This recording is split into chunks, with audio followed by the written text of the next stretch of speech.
Yesterday, I swept up the pieces of a broken porcelain cup, the one my husband drank from every morning. No one asked where it went. No one noticed the quiet space it left behind.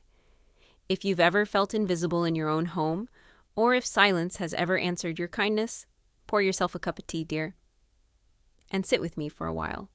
Leave a comment. Maybe share your memory too. And so this story begins. Not with anger, not even sorrow, but with the sound of fine porcelain falling softly to the kitchen floor. It's strange, really, how a house filled with voices, movement, and light can still feel so empty. I live with my daughter now and her family, 2 grandsons, a husband I've never quite known how to speak to, and the blur of their daily life that seems to sweep right past me. They offered me a room, a roof, a place at the table.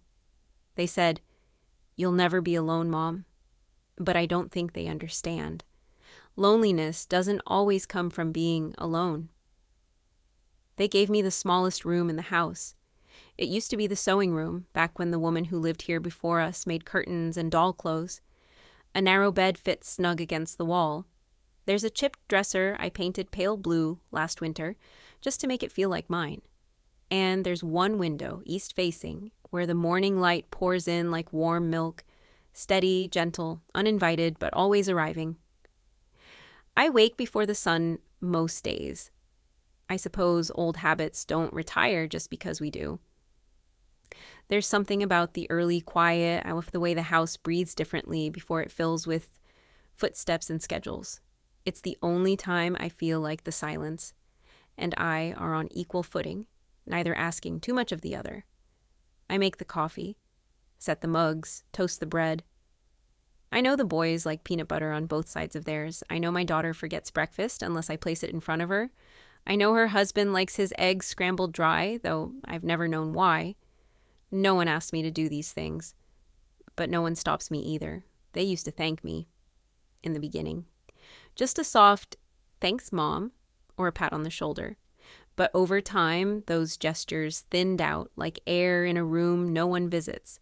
Now they eat quickly, scrolling their phones or hurrying off. Sometimes they leave dishes in the sink and say, "I'll get it later." They never do, but I wash them anyway. Not out of duty, not even love, maybe, but habit, memory. And then there's the cup. It's old, a plain white porcelain cup with a faded blue rim.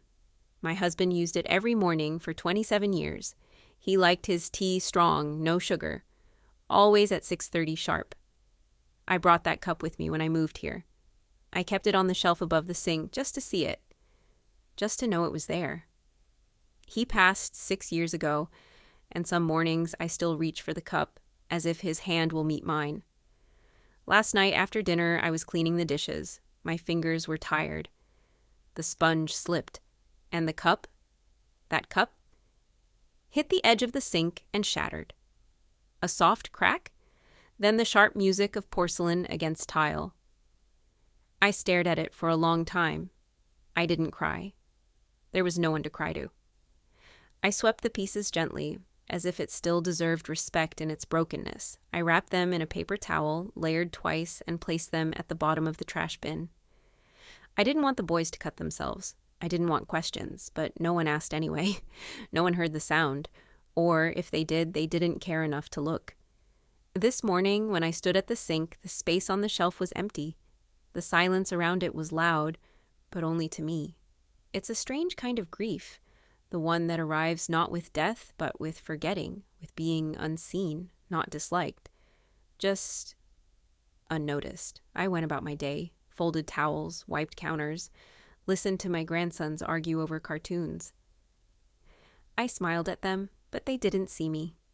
Not really, not in the way children see wonder, not in the way we hope to be remembered. At dinner, no one spoke to me directly. I passed the potatoes, I cleared the plates. My daughter laughed at something her husband said, and I smiled at the sound, even though I couldn't catch the words. Later, alone in my room, I stared at the window. The moon was soft tonight, like a face I half remembered. I thought about how much of my life had been spent making things easier for others, not because I was told to, but because it felt right. It still does. But rightness doesn't always mean remembrance. Some things, some people, fade even while they're still here. And still, tomorrow, I'll wake early. I'll set out 3 cups instead of 4. I'll keep my hand steady. I'll boil the water just right. Because that's what I do, because I remember. They never saw the woman I was before the gray in my hair or the quiet in my footsteps. To them, my daughter, my grandsons, even my late husband, though I loved him, I've always been a steady shape in the arts. Background. Dinner at 6, clean socks in the drawer, the soft click of the front door locking after everyone else was asleep. I made a life of that rhythm. I gave my youth to it. But behind that rhythm was a woman who dreamed. Not loud dreams. Not the kind that demand applause. No, mine were soft, almost shy. I once wanted to study literature. I used to sit under the kitchen table as a girl, tracing the lines of poetry in old library books while my mother stirred soup above me. I remember thinking, words feel like home, but I never chased that life. Instead, I married young. It was what girls like me did back then. Polite girls from quiet towns. I loved him, truly. He was tall, and his laugh filled a room like the clinking of glasses at a wedding. We didn't have much, but we made it stretch. A twin mattress on the floor. Rice and eggs for days on end. He brought me dandelions from the side of the road. I still remember the first time he called me home. And when our daughter came, I became someone else entirely. A mother, a wife, the protector of nap times, the washer of tiny onesies. My hands were always busy, but my heart was full. I sang lullabies without knowing the words. I pressed kisses into fevered foreheads and whispered prayers into the dark. There was no audience, no applause, just the sacredness of giving without asking. I remember nights when I wouldn't sleep, not because of the baby, but because I couldn't afford to. Bills on the table, formula in the fridge, coupons cut and lined like soldiers ready for war. He worked late. I worked always. And somehow, in all the giving, I forgot to ask what I needed. The years passed like that, fast but unnoticed, like train tracks beneath your feet when you're staring at the sky. I went without new dresses. I skipped the reunion with the girls from school. I never did get that second pair of glasses I needed. It always felt like someone else needed it more. And maybe they did. When my daughter turned 12, she started pulling away. That's normal, they say. Still, it hurt. I had braided her hair every morning since she was 5. Then one day, she shut her bedroom door and did it herself. I stood outside with a brush in my hand, wondering if I'd missed the moment of goodbye. But I kept going. I made birthdays magical, even when we had no money. I made her prom dress by hand. I cooked her favorite soup the night before. Her exams, and when she married, I stood in the back of the church with a paper napkin and a heart swelling with pride and sorrow. Not because she was leaving, no, but because I hoped she'd see just once how much I had carried for her.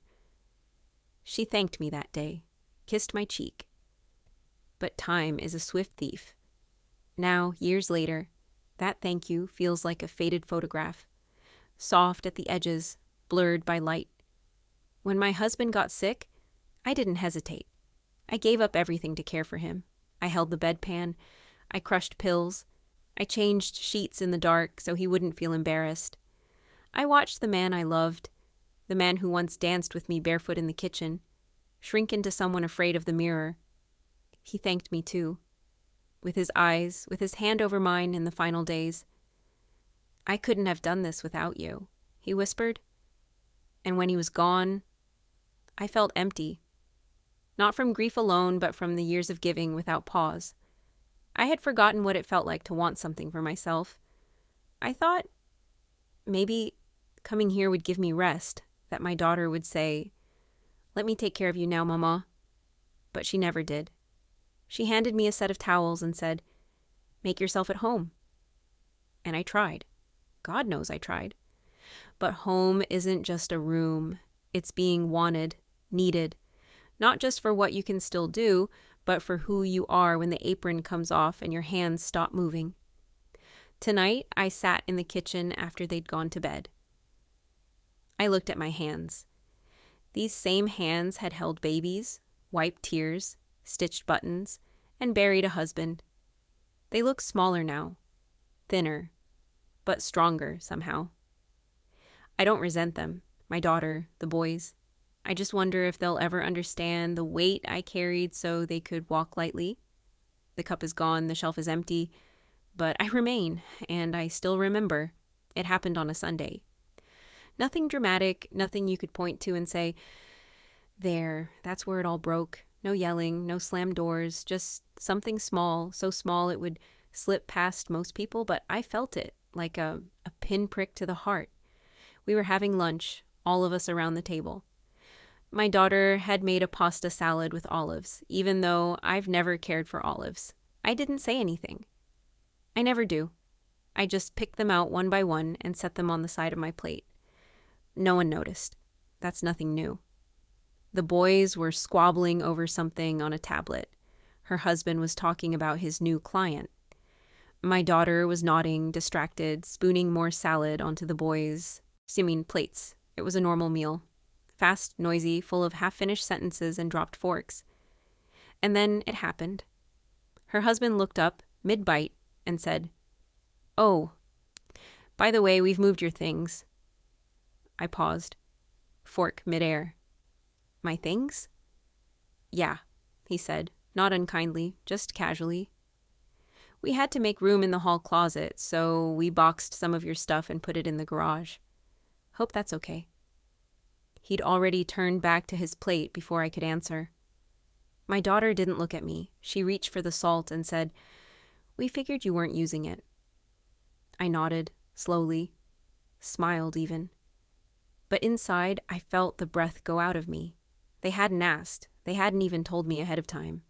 My scarves, my old sewing kit, the lavender sachets I brought from the old house, moved like forgotten furniture.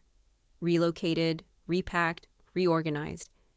Without so much as a knock on the door. The meal went on. I ate quietly. I couldn't tell you what was said after that. I just remember the way my fingers trembled slightly around the fork, how my mouth felt dry no matter how much water I drank. When the dishes were cleared, I walked out to the garage. It smelled like dust and motor oil. My things were in 2 boxes, taped carelessly, the words, "Mom stuff," scrawled on the side in black marker. I stood there a long time, running my hand along the cardboard. One of the flaps wasn't sealed all the way, and I could see the corner of an old photo album peeking out. That album held our early years, black and white photos of my husband smiling in the garden, our daughter with cake on her cheeks, the dog we once had that used to sleep at my feet. Yes, I'd kept it wrapped in a silk scarf, the one he gave me on our 20th anniversary. Now it sat there, like trash waiting to be collected. I didn't cry. I don't cry easily anymore, but I felt something harden in my chest like cooling wax. Not anger exactly, more like a quiet ache. A confirmation of what I'd been feeling for months, maybe years, that somewhere along the way I'd stopped being a person in this house. I'd become storage. They wouldn't have done that to a guest. They wouldn't have boxed up a friend's belongings without asking. But with me, their mother, their grandmother, it was different. It's always the small things, isn't it? It's not being asked what you'd like for dinner. It's no one noticing you've worn the same cardigan 3 days in a row. It's conversations you're not invited into, jokes you don't understand because they've stopped including you. It's being called mom or grandma, but never you, like the self you were, has quietly expired. That night I went back to my room and opened the window. The air was cool, June air. Somewhere a sprinkler ticked to life and a dog barked 2 blocks away. I sat on the edge of my bed and tried to remember the last time someone asked me how I was. Not out of politeness, but with real listening in their eyes. I couldn't remember. I used to be the one who noticed everything. I knew when my daughter was hiding a bad grade. I knew when my husband needed space and when he needed to be held. I knew when to turn the light on in the hallway so no one stumbled in the night. Now I am the one no one sees. The box in the garage didn't break me. But it settled something, a realization. I live here. Yes, but I am not part of here. I am convenient. I am helpful. I am, as they say, so good to have around. But I am no longer someone whose presence shapes the room. That hurts more than I can say. Still, I will rise tomorrow. I'll toast the bread. I'll pick the olives off my plate. I'll smile at my grandsons and mean it. Because they are innocent in this, but I think I will visit the garage again, not to rescue anything, just to look, just to remind myself of the person I used to be. Oh, the one who once lived in the center of the story, not boxed away at the edge. It was during a birthday dinner at my daughter's 39th when I realized I was no longer part of the family. Not really. They hadn't meant to hurt me. That's the hardest part. Sometimes I think pain lands softer when it's handed to you by someone who meant it. But this was just thoughtlessness. Casual erasure. The evening had started brightly. Balloons, a store-bought cake, laughter. Her husband grilled steaks and the boys wore collared shirts, which I knew she must have begged them into. I stayed in the kitchen most of the day, making the side dishes, her favorite potato gratin, a big salad, cornbread with honey butter. I didn't mind. Honestly, I was glad to be useful. I wanted the meal to feel like love. As the sun dipped behind the neighbor's roof, we gathered around the table outside. Fairy lights twinkled overhead. My daughter looked radiant, flushed from wine and compliments. She was laughing, leaning her head on her husband's shoulder like a girl again. Her friends had come, 3 of them, with bright lipstick and loud voices that filled the yard like wind chimes. They brought gifts wrapped in glittery paper and stories I didn't quite follow. There were jokes about college, mutual friends, old boyfriends. They toasted to her growth, her strength, her motherhood. I stood by the drinks table, smiling quietly, keeping a respectful distance. Then one of them turned and said, "It's amazing how you juggle everything. Work, kids, the house. Do you even sleep?"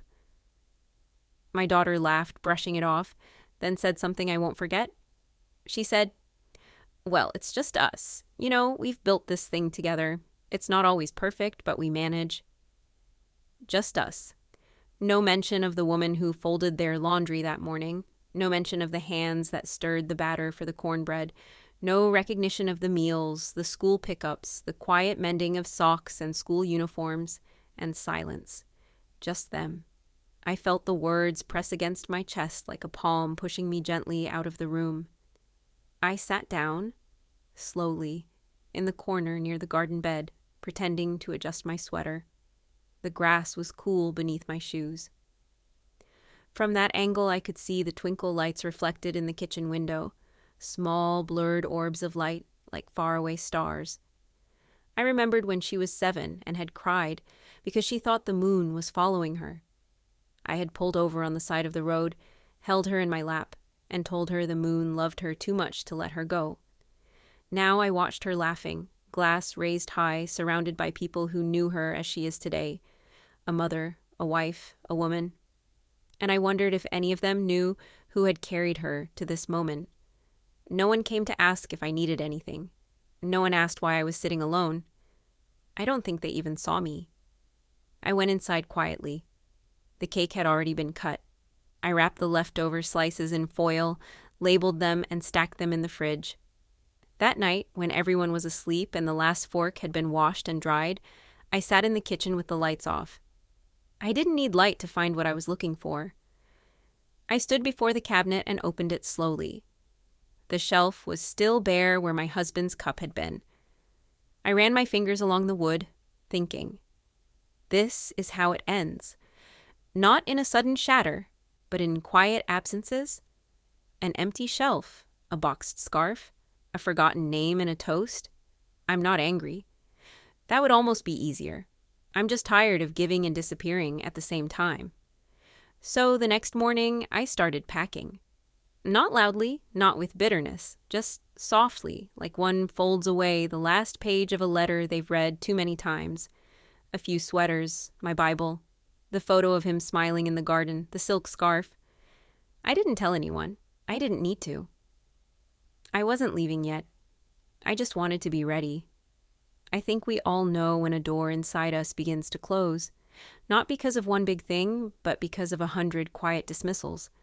A cupboard cleared, a name not spoken, a life remembered only by the one who lived it. I will finish the week. I will make the soup tomorrow. I will remind the boys to wear socks when they go outside. But something has shifted. A woman can only be invisible for so long before she begins to see herself more clearly than the ones around her ever did. And in that clarity, something is born, not rage, not resentment, just resolve. I have been many things in this life: a daughter, a wife, a mother, a shadow. Now, I will become something else. The thing about giving your life to others, wholly, without condition, is that you don't notice the parts of yourself slipping away. Not at first. You trade them so gently, one after the other, that it feels like kindness. It feels like love. And maybe it is love. But even love has weight. And after enough years, your hands are left empty. Your name barely your own. I used to know who I was. I wasn't extraordinary, but I had edges, soft, yes, but distinct. I liked books with sad endings, the smell of eucalyptus oil, jazz music on rainy mornings. I hated when the sheets weren't tucked in properly. I could recite 3 poems by heart and used to write letters to myself, sealed and dated, to be opened in the future. Now, I can't remember the last time I chose something for myself. My clothes are whatever was on sale last spring. My meals are whatever's left after everyone else has filled their plates. I don't even pick the brand of tea anymore. It's the one my daughter buys, and something fruity, sweet, not the dark, earthy kind I've always preferred. It's funny what you realize once you stop moving long enough to look around. Like how no one's asked what my favorite color is since my husband passed. Or how my laugh, the real one, not the polite smile I wear now, hasn't echoed in a room in years. Or how I used to dance while folding laundry. Just little sways, hips in time with old tunes. That stopped somewhere. I don't even know when. I've become useful, efficient, agreeable, but not known. And there is such grief in that. Grief for the woman I once was. Not grand or loud, but whole. She read books late into the night. She wore perfume even when no one was coming over. She baked just for the joy of it, not because someone asked. She wrote poetry in the margins of grocery lists. She felt things fully, deeply. I think the world dulls women like me down over time, not maliciously, just gradually. It teaches us to trade wonder for duty, voice for silence, space for service. And I went willingly, because I loved them, because I believe that's what love does. But the truth is, no one ever stopped me to say, "Are you okay?" No one handed anything back, and so, inch by inch, I shrank. Last week, I found one of my old journals while sorting through the boxes in the garage. It was tucked in a fabric pouch with a dried flower pressed between the pages. The handwriting startled me, not because I didn't recognize it, but because it felt too alive to be mine. There was a line that stayed with me. I want a life that leaves me full, not just needed. I must have written that in my 30s, before the sacrifices settled in like dust. I read it 3 times, then closed the journal and sat still for a long time. I think I grieved her, the woman who wrote those words, believing she'd fight for them. She was braver than I became. Don't mistake me. I don't regret the years I gave. I raised a daughter who is strong, if not always tender. I loved a man who, though imperfect, held my hand through the darkest winters. I made a home from almost nothing. I gave warmth, stability, food, affection, all the invisible threads that held everyone else together.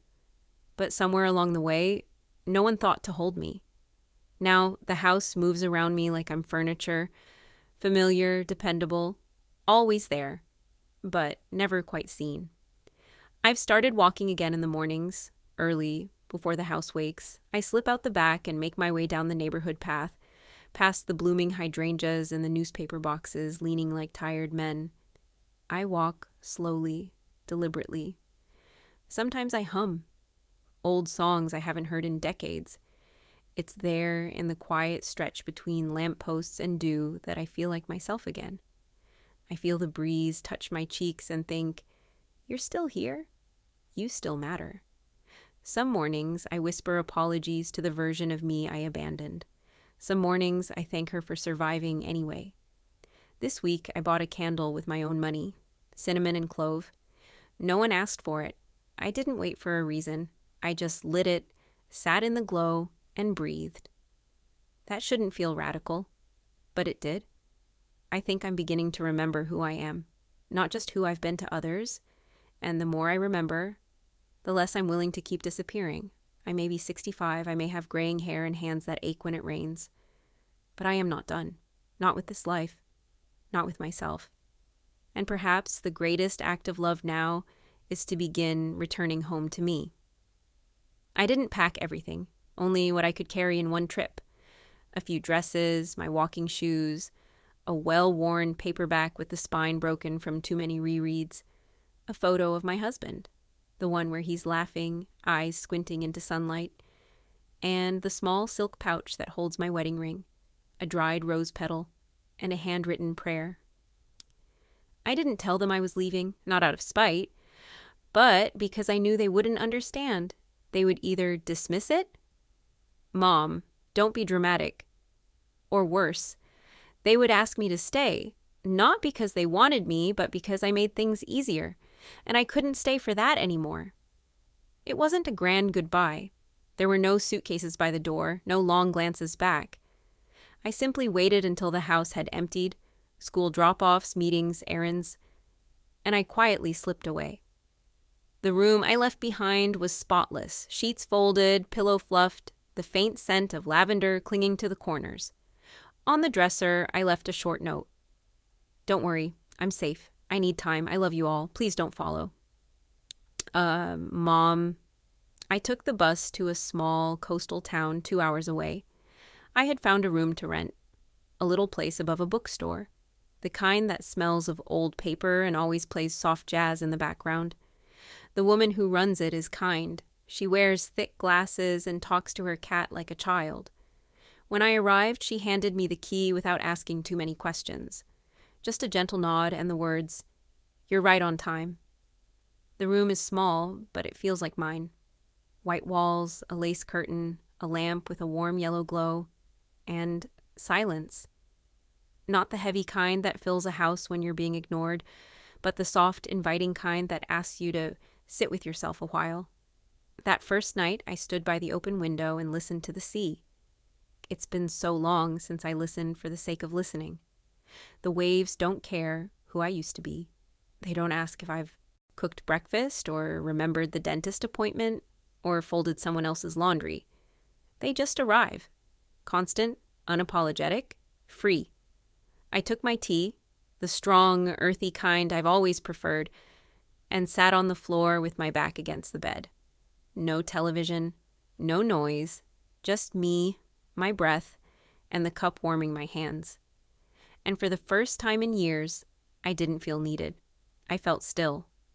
The days pass slowly here. I wake when I want to. I walk by the shore, let the wind pull at my hair, feel the damp grit of sand between my shoes. Sometimes I stop at the pier to watch the gulls bicker and dive.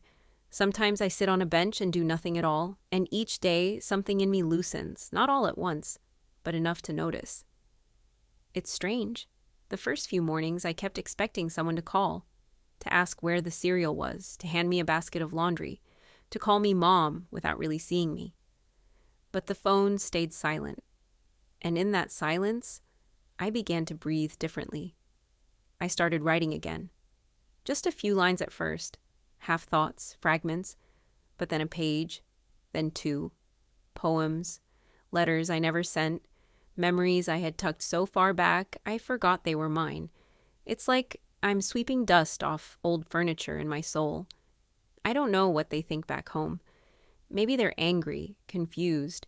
Maybe they haven't noticed I'm truly gone, not just out for groceries or a walk around the block. Maybe they think I'll come back soon, like I always do, like I always have. But I won't. Not to that version of myself. Not to that shape I was forced to shrink into. This isn't a rebellion, it's a return, not a leaving out of bitterness. but a going toward something, toward peace, toward voice, toward self. It's quiet here, but not empty. Every evening, I light a candle, write a sentence, and whisper to the woman in the mirror, "You're not too late. You're not lost. You are still becoming." I don't know what comes next. I'm not making plans. I don't need to define this. All I know is, for the first time in decades, I am not someone's task. I am not someone's convenience. I am not someone's silent room. I am mine, and that is enough. Healing doesn't arrive with thunder. It doesn't shout your name in triumph or arrive wrapped in gold. No, it comes like light slipping under a door you forgot to close. Quiet. Patient. Sure. The first time I laughed, truly laughed, here. It caught me off guard. It was at the little bookstore downstairs. A child, maybe 6 or 7, had crawled under one of the reading tables and declared it was her castle. Her mother, flustered, tried coaxing her out, but the girl refused, clutching a book and shouting, "I'm reading to the kingdom!" Something about her defiance, that bold innocence, made me smile, then chuckle, then laugh. It felt like a sound that had been waiting inside me for years. I looked around, slightly embarrassed, but no one stared. No one shushed me. The shopkeeper smiled from the counter and said, "That's the best kind of kingdom, isn't it?" And I thought, yes, one built of stories, not expectations.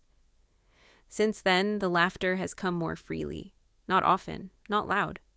But when it does, it rings true. I've made a few acquaintances, not friends, not yet, but familiar faces.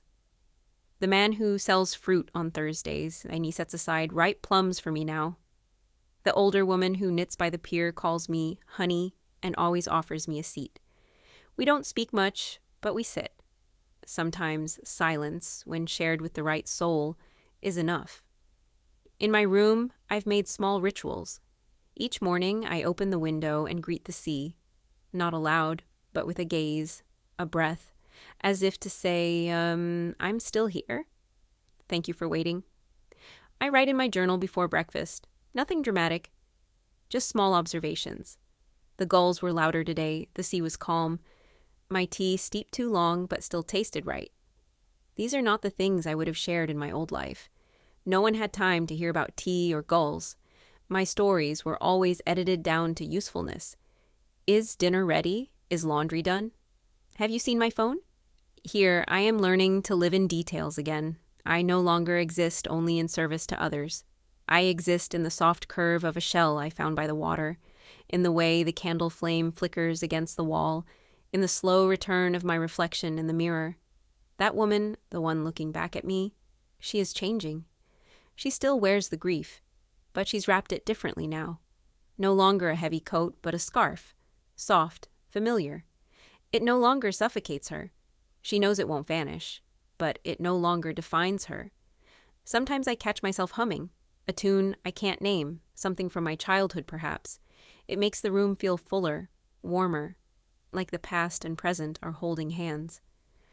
I visited the local library last week. I sat for hours reading poetry, the kind I used to love, Adrienne Rich, Mary Oliver, even old Rilke. I wept quietly when I read, "You are not too old, and it is not too late." I copied it into my notebook, underlined it twice, sat with it like a benediction. In the afternoons, I walk, always without a destination. I follow the light, the sound of birds, the smell of salt and soil. I stop when I want to. I sit when I feel like it. The other day, I passed a small pottery studio. In the window, a sign read, "Intro class, beginner's welcome. No experience needed." I stared at it for a long time. Once, many years ago, I had wanted to take a pottery class. I even circled it in a local paper, tucked it into my recipe book. But my husband got sick that month. The money went to medication. The time went to caretaking. I never brought it up again. But yesterday, I walked in and signed up. The instructor asked me if I had a specific goal.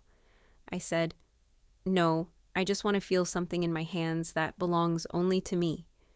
She smiled and said, "That's the best reason." The clay was cold, firm, and unfamiliar. My fingers trembled, but I didn't mind. I wasn't trying to make something perfect. I just wanted to touch possibility again. And I did. Bit by bit, I feel myself returning.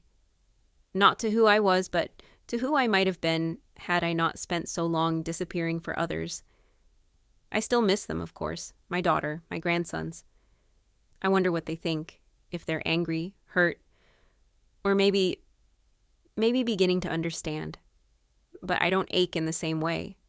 The longing no longer swallows me. It sits beside me quietly like an old friend. It knows my name now, and more importantly, so do I. It came in the mail, wrapped in a plain white envelope, no return address, just my name, in a handwriting I recognized even before I opened it. My grandson's. The younger one. Jamie, 9 years old, full of questions, always trailing behind with a crayon in one hand and a stick in the other. I had taught him how to tie his shoes, how to peel an orange without tearing the skin, how to press leaves between pages. Inside the envelope was a folded sheet of paper, decorated with stars and crooked hearts. "Grandma, I found the cup." That was the first line, written in thick green marker. It was in the trash, but wrapped up in paper. I asked Mommy, and she said it was yours. I remembered it because you let me hold it once and told me it was Grandpa's. You said he liked his tea strong like a dragon. I laughed at that. I had forgotten I'd said that. Strong like a dragon. I could hear myself, his small hand in mine, the cup still warm. The letter continued. "It's broken, but I kept the biggest piece. I put it in my treasure box with my marbles and the pine cone I painted. I hope that's okay. I miss you. Where did you go?" I read that line over and over. Where did you go? Such a small question, but in it, the weight of all the silence I had left behind. And then on the back, a drawing, a little teacup smiling, with a crack down its side. He had drawn hearts around it, and just beneath, in smaller handwriting, my daughter's. "Mom, yeah, he found the cup weeks ago. I didn't know what to tell him. He's been asking why your room is empty. I told him you needed time, but I think we both know he deserves more than that. I've been thinking about what you wrote in your note, about needing space, and I've been thinking about all the ways I let you disappear here. I don't have the right words. Maybe I won't for a while, but I want you to know. I see it now. I see you. Come back when you're ready, not because we need you, but because we miss you." I sat with that letter in my lap until the sun moved across the floor. I traced the edges of Jamie's drawing with my finger. I whispered his name out loud, then hers, my daughter's, and felt it at last. Not obligation, not expectation, just love. Quiet, hesitant, but real. It would be easy to say that everything healed in that moment, that the wounds closed, the dust settled, the past forgiven in a blink. But healing doesn't erase. It just softens. I wrote back, of course. A short letter folded neatly. "Jamie, I love your dragon cup. It's perfect just the way it is. I'm in a quiet place by the sea where the wind sings and the gulls argue. I walk every morning and think of you. Thank you for keeping a piece of Grandpa close. That means everything to me. I'll see you soon." To my daughter, I needed to lose myself so I could find the pieces again. Thank you for giving me that space. There's more I want to say, and I will, in time. But for now, just know I'm okay. And I miss you too. I didn't go back right away. I stayed in the coastal town a little longer, long enough to finish the pottery class, long enough to learn how to center the clay without forcing it, how to let my hands listen. I made a small cup. Not perfect. The rim wobbled a little, and one side dipped slightly. But I loved it.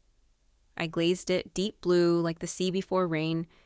When I held it in my palms, I thought, this is what it means to begin again. I mailed it to Jamie. No note. Just the cup, carefully wrapped with his name on the box. I knew he'd understand. I'm going home next week, not because I've been asked to serve or expected to smooth the edges again, but because I want to share this new version of myself, the woman who found her voice in silence, who remembered how to laugh, how to want things again. I'll walk back into that house, not as a shadow, not as a ghost in the laundry room, but as a whole woman. Weathered? Yes. Wounded, maybe. But whole. And if they forget again, if the rhythm of their busy lives begins to blur me, I'll know how to step away with grace. I'll know how to return to myself. Because now, I carry a room inside me, a quiet room by the sea with a candle lit and a cup on the table, deep blue, slightly uneven, but entirely mine. And in that room, I am never invisible. I am held. I am home.